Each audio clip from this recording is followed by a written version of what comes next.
उत्तराखंड के कोने कोने से आए हुए सभी भाइयों बहनों, माताओं, बुजुर्गों, बच्चों, आप सबको नमस्कार, सबको मेरा सादर प्रणाम।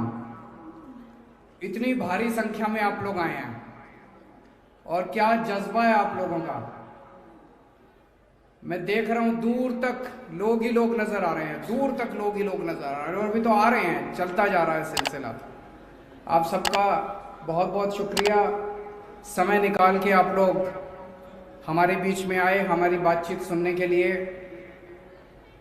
दोस्तों, उत्तराखंड देशभक्तों की भूमि है। कण कण के अंदर उत्तराखंड के देशभक्ति भरी हुई है। मैं भी देख रहा था जब ये मैं स्टेज पे चढ़ा और वो गाना चल रहा था, मतलब जो झूम रहे थे यहाँ पे लोग, जिस मदहोशी में झूम रहे थे। मेरे को अभी, मैं आ रहा था, कर्नल कोटियाल से बात कर रहा था। कोटियाल साहब ने बताया कि भारत की फौज में सबसे ज्यादा भर्तियां उत्तराखंड से होती है। सबसे ज्यादा लोग उत्तराखंड के जाते हैं भारत की फौज में।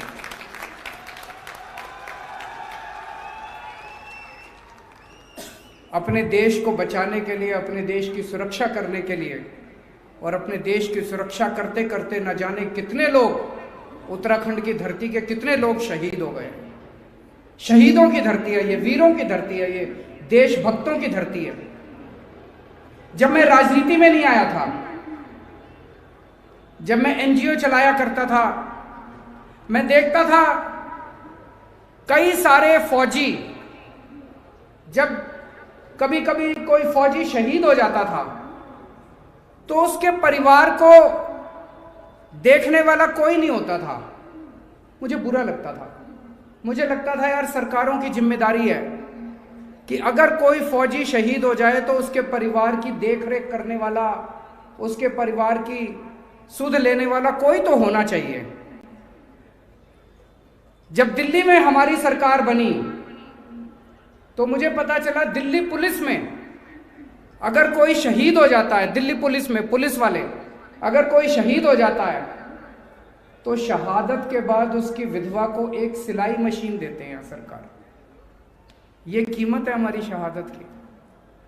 तो दिल्ली के अंदर फिर हमने योजना बनाई कि दिल्ली का रहने वाला कोई भी फौजी, कोई भी सैनिक बॉर्डर पे शहीद होगा, या दिल्ली पुलिस का कोई भी सिपाही अगर शहीद होगा ऑपरेशन में, या कोई भी पैरामिलिट्री फोर्स का कोई भी शहीद होगा, उसके परिवार को सम्मान पूर्वक सम्मान राशि के तौर पे 1 करोड़ रुपए सरकार दिया करेगी।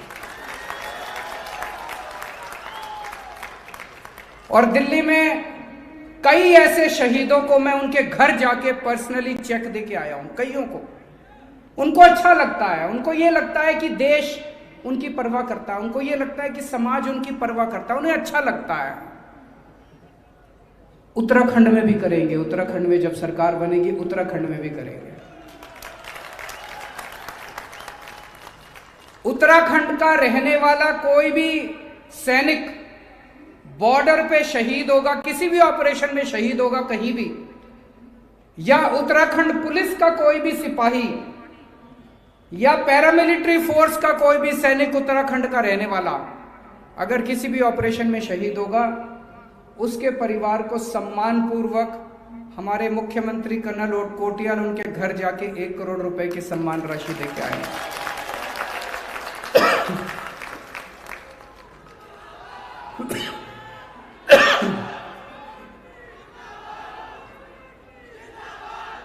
दूसरी बात, अभी कर्नल कोटियाल से लंबी चर्चा हो रही थी। एक फौज में काम करने वाला जवान, कर्नल साहब 17-18 साल की उम्र में वो भर्ती होता है, 17.5 साल की उम्र में वो भर्ती होता है फौज में, 17 साल नौकरी करता है और 34-35 साल की उम्र में वो रिटायर हो जाता है। फौज में करने वाला जो बंदा है, जिसने 17 साल फौज में काम कर लिया, आप सोच सकते हो कि उसके अंदर देशभक्ति कितनी कूट कूट के भरी होगी। आप सोच सकते हो वो कितना अनुशासन प्रिय होगा, डिसिप्लिन्ड होगा। आप सोच सकते हो वो फौज के अंदर उससे तरह तरह के काम करवाते हैं, ब्रिज बनवाते हैं, सुरंगें बनवाते हैं, लड़ाई करवाते हैं, किस्म किस्म के काम कराते हैं। लेकिन रिटायर होने के बाद 34-35 साल के बाद वो यहां पे आके नौकरी ढूंढ रहा होता है। अब नहीं होगा। एक एक एक्स सर्विसमैन जो 34-35 साल की, एक एक हमारा जवान जो रिटायर होके आएगा, वो उत्तराखंड के नवनिर्माण के अंदर भागीदार बनेगा। उसको सीधे उत्तराखंड सरकार के अंदर नौकरी दी जाएगी।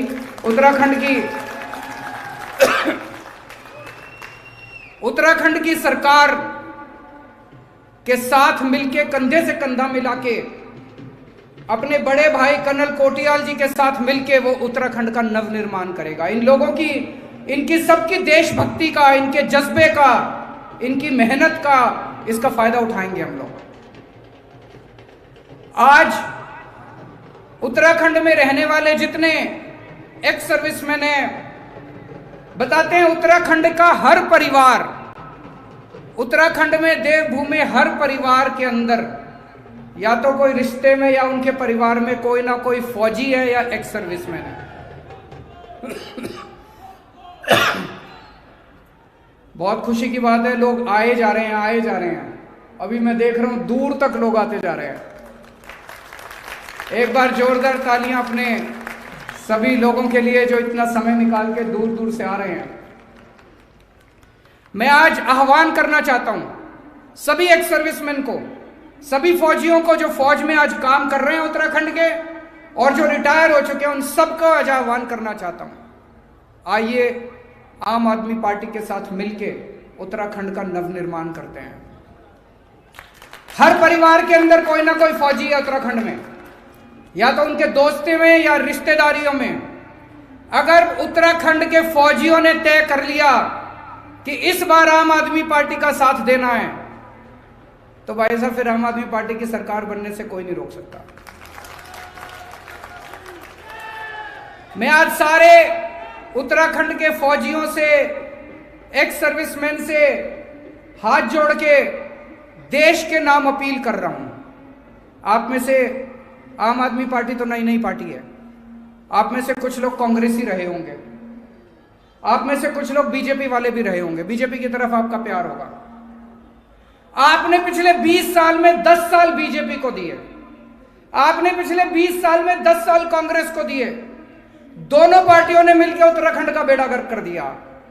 इस बार मैं सारे फौजियों से आह्वान करता हूं, सारे मिलके एक बार देश के लिए, अपनी पार्टी के बारे में मत सोचना, देश के बारे में सोचना। एक बार मौका कर्नल कोटियाल को देखो और फिर देखो 5 साल के अंदर।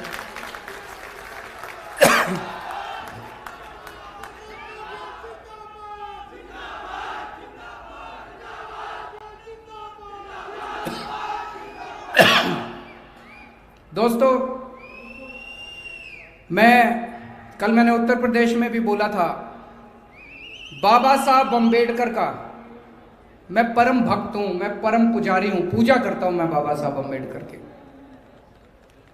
मेरे को कई बार, जितनी बार मैं उनका जीवन पढ़ता हूं, मेरे को यकीन नहीं होता ऐसा इंसान भी हो सकता था। इतना संघर्ष किया उन्होंने।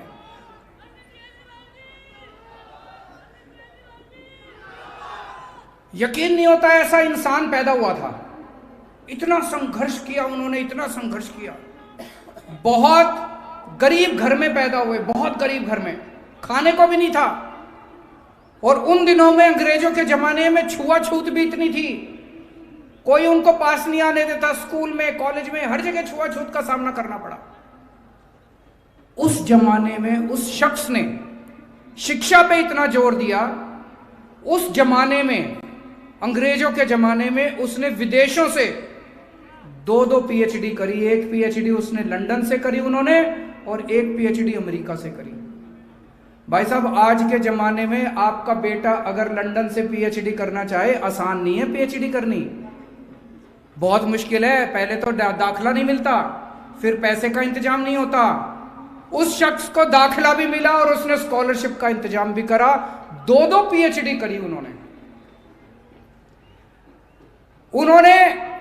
एमए करी, एक विषय में नहीं, दो विषय में नहीं, 3 सब्जेक्ट में नहीं, 62 सब्जेक्ट्स में उन्होंने एमए करी, 62 सब्जेक्ट्स के अंदर।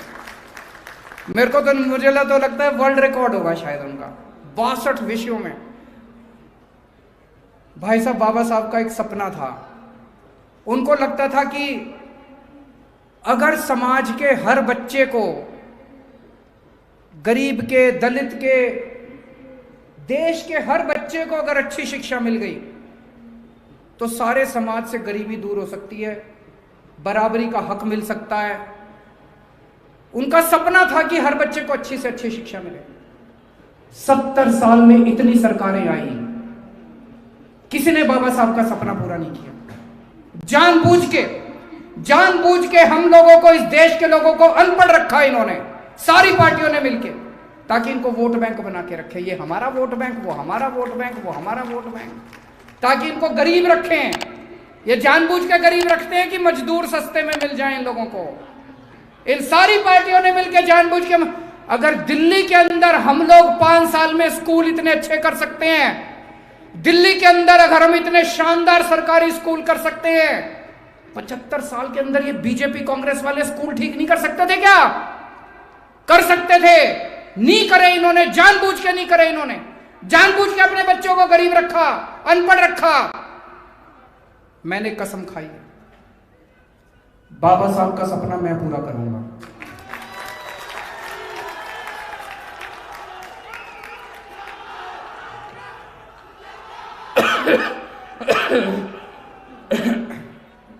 देश के एक एक बच्चे को अच्छी से अच्छी शिक्षा दिलवाऊंगा। देनी आती है, करके दिखा दी, अब दिल्ली में करके दिखा दी। दिल्ली में गरीब से गरीब बच्चों को अब शानदार शिक्षा दे रहे हैं जी। दलितों के, गरीबों के बच्चे अब डॉक्टरी में एडमिशन हो रहा है, इंजीनियर बन रहे हैं, एडवोकेट बन रहे हैं, शानदार पढ़ाई कर रहे हैं। इतनी हमारे सरकारी स्कूलों के बच्चे दिल्ली के इतनी फर्राटे की अंग्रेजी बोलने लग गए। पूरे देश के बच्चों को अच्छे से अच्छी शिक्षा देंगे। बाबा साहब का सपना हम पूरा करेंगे, हम सब मिलकर पूरा करेंगे, इन पार्टियों के भरोसे नहीं छोड़ सकते। आप में से बहुत सारे लोगों के यार दोस्त होंगे दिल्ली में, रिश्तेदार वगैरह। किस किस के दोस्त हैं रिश्ते दिल्ली में? दिल्ली में पहले खूब पावर कट लगा करते थे, हमारी सरकार बनने के पहले खूब बिजली जाया करती थी, 8-8, 10-10 घंटे बिजली नहीं आया करती थी। अब हमने ठीक कर दिया, दिल्ली में 24 घंटे बिजली आती है। मैंने सुना है कि उत्तराखंड में भी खूब पावर कट लगते हैं, लगते नहीं लगते हैं? बिजली खूब जाती है। उत्तराखंड में 24 घंटे बिजली चाहिए नहीं चाहिए?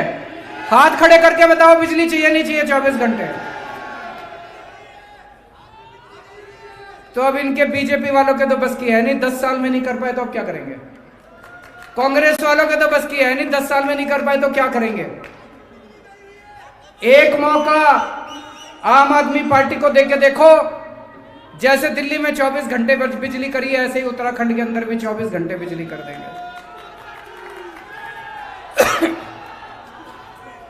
अगर आपको 24 घंटे बिजली चाहिए तो आम आदमी पार्टी को वोट दे देना, और लंबे लंबे पावर कट चाहिए तो ये बीजेपी और कांग्रेस वालों को वोट दिया ना।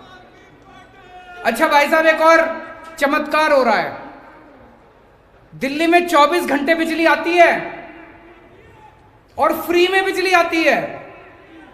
फ्री में मतलब फ्री में मतलब जीरो बिल आता है। मैं जब ये बोलता हूं ना, कई जगह जाता हूं, एक एक राज्य में अलग अलग जाता हूं, मैं कहता हूं जीरो बिजली का बिल आता है। कई लोग मेरे से आके पूछते हैं, सर ऐसे नहीं हो सकता, बिजली भी खर्च होती है, बिजली भी आती है, लोग बिजली भी खर्च करते हैं, और जीरो बिल कैसे आता है? मैं आज आपको दिखाने के लिए बिल लेके आया हूं कई सारे।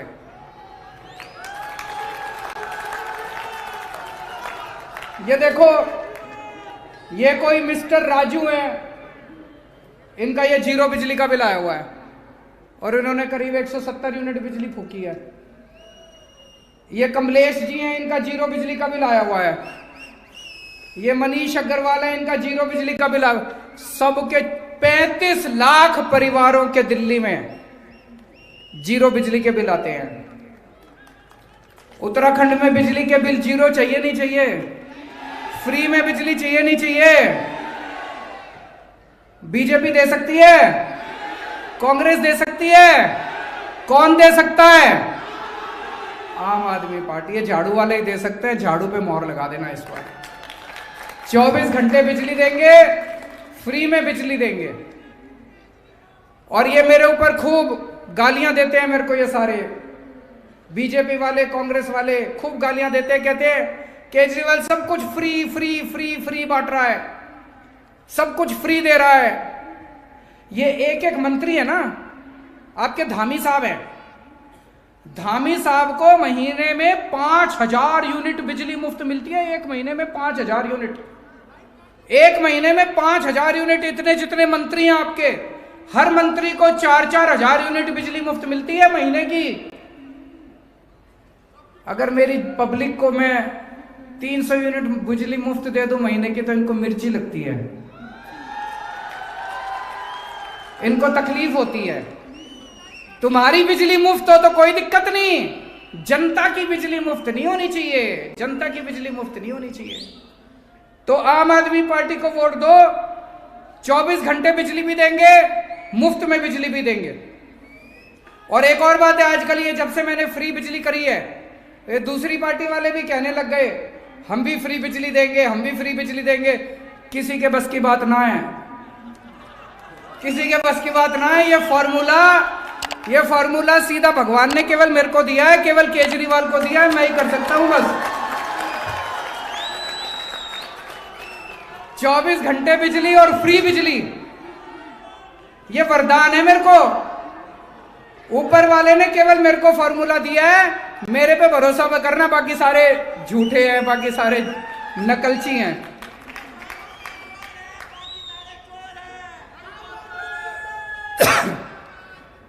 आज यहां पे इतने सारे लोग आए हैं, आप में से बेरोजगार कौन कौन है? जरा हाथ खड़े कर। सारे बेरोजगार, 2-2 हाथ खड़े कर दिए सबने, और हाथ भी लहरा रहे हैं। ये बीजेपी की सरकार ने नौकरी नहीं दी क्या आपको? ये 10 साल कांग्रेस की सरकार थी, इन्होंने नौकरी नहीं दी आपको? ठीक है, हम देंगे आपको नौकरी। आम आदमी पार्टी की सरकार देगी, कर्नल कोटियाल साहब नौकरी देंगे। हमें नौकरी देनी आती है। मैं दिल्ली में 10 लाख लोगों को नौकरी दी है, मैंने 10 लाख बच्चों को नौकरी दी है। हाँ जी, वो कह रहे हैं मंत्रियों ने बेटों को नौकरी दी है, हमें नौकरी नहीं दी। 10 लाख नौकरी दिल्ली में दी है, उत्तराखंड के बच्चों को भी नौकरी देंगे। लेकिन अब देखो, जो भी मैं बोलता हूं, मैं बड़ा सोच समझ के बोलता हूं, सोच के आता हूं तभी बोलता हूं। अब आज मैंने कहा नौकरी देंगे, 10 मार्च को नतीजे आएंगे, तो सारे जने 11 मार्च को मत आ जाना कि जी नौकरी दो। एक दिन में 24 घंटे में नौकरी नहीं हो पाएगी। तो लेकिन उसका भी इंतजाम करा है हमने इंतजाम ये करा है कि जब तक नौकरी नहीं देते आपको, तब तक आपको खर्चे के लिए हर महीने 5000 रुपए बेरोजगारी भत्ता देंगे। सही है? होना चाहिए।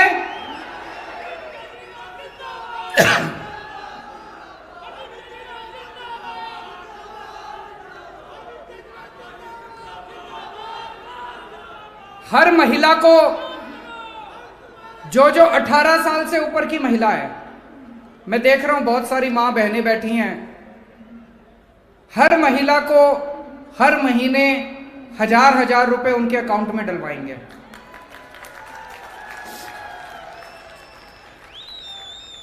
मैं अपनी मां बहनों से कहना चाहता हूं, जब से मैंने ये ऐलान करा है, ये ऐसी ऐसी गालियां दे रहे हैं, चुन चुन के मेरे को गालियां दे रहे हैं।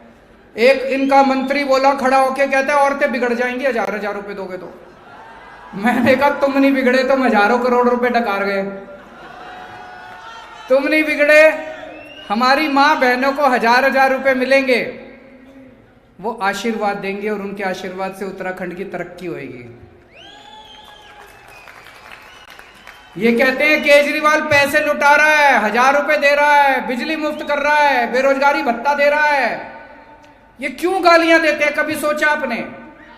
क्योंकि अगर मैं सारा पैसा आपको दे दूंगा तो इनके खाने के लायक पैसे नहीं बचेंगे। ये चोरी क्या करेंगे फिर? सारा पैसा जनता के ऊपर लुटा देंगे। तो अभी थोड़े दिन पहले मैं अयोध्या जी गया था। आप में से कौन कौन अयोध्या गए हैं? बहुत कम लोग गए हैं। मैं अभी अयोध्या गया, श्री रामचंद्र जी के दर्शन किए। जब बाहर निकला तो मन में एक विचार आया, एक भाव आया मन में कि हे प्रभु, मेरे को शक्ति देना कि मैं हमारे देश के एक एक आदमी को फ्री में अयोध्या के दर्शन करवा सकूं। मैं दिल्ली वापस गया। दिल्ली जाके हमने अयोध्या भेजना चालू किया। 2000 लोगों को 2 ट्रेन भेज चुका मैं अभी तक। 2000 लोग अयोध्या जी जा चुके हैं।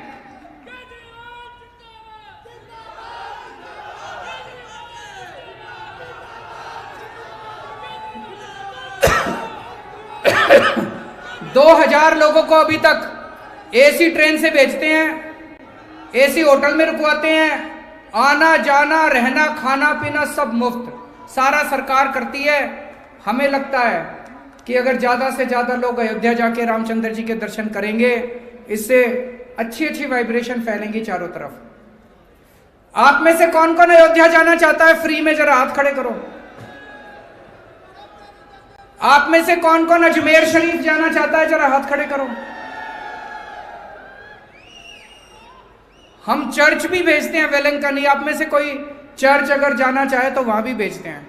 तो आम आदमी पार्टी की सरकार बनेगी, आपको मुफ्त में तीर्थ यात्रा कराएंगे। अयोध्या भी भेजेंगे, अजमेर शरीफ भी, जो जहां जाना चाहे वहां जा सकता है। मेरे को राजनीति करनी नहीं आती, मेरे को भी नहीं आती और कर्नल साहब को भी नहीं आती। हमको काम करना आता है। मैंने दिल्ली ठीक करके दिखा दी। इन्होंने केदारनाथ का, जब पूरा केदारनाथ ध्वस्त हो गया था उस आपदा के बाद, इन्होंने पूरा पुनर्निर्माण करके दिखाया। इन्होंने फौज के अंदर बड़े बड़े जलवे करे हैं। हमको काम करना आता है, हमको देश की सेवा करनी आती है। ये गालियां देते रहे हमको कोई फर्क नहीं पड़ता। आप सब लोगों से एक ही विनती है, 10 साल आप लोगों ने इन पे भरोसा करा, कांग्रेसियों पे। 10 साल आप लोगों ने बीजेपी वालों पे भरोसा करा। एक मौका 5 साल हमें भी देके देख लो, हम इतने भी बुरे ना हैं।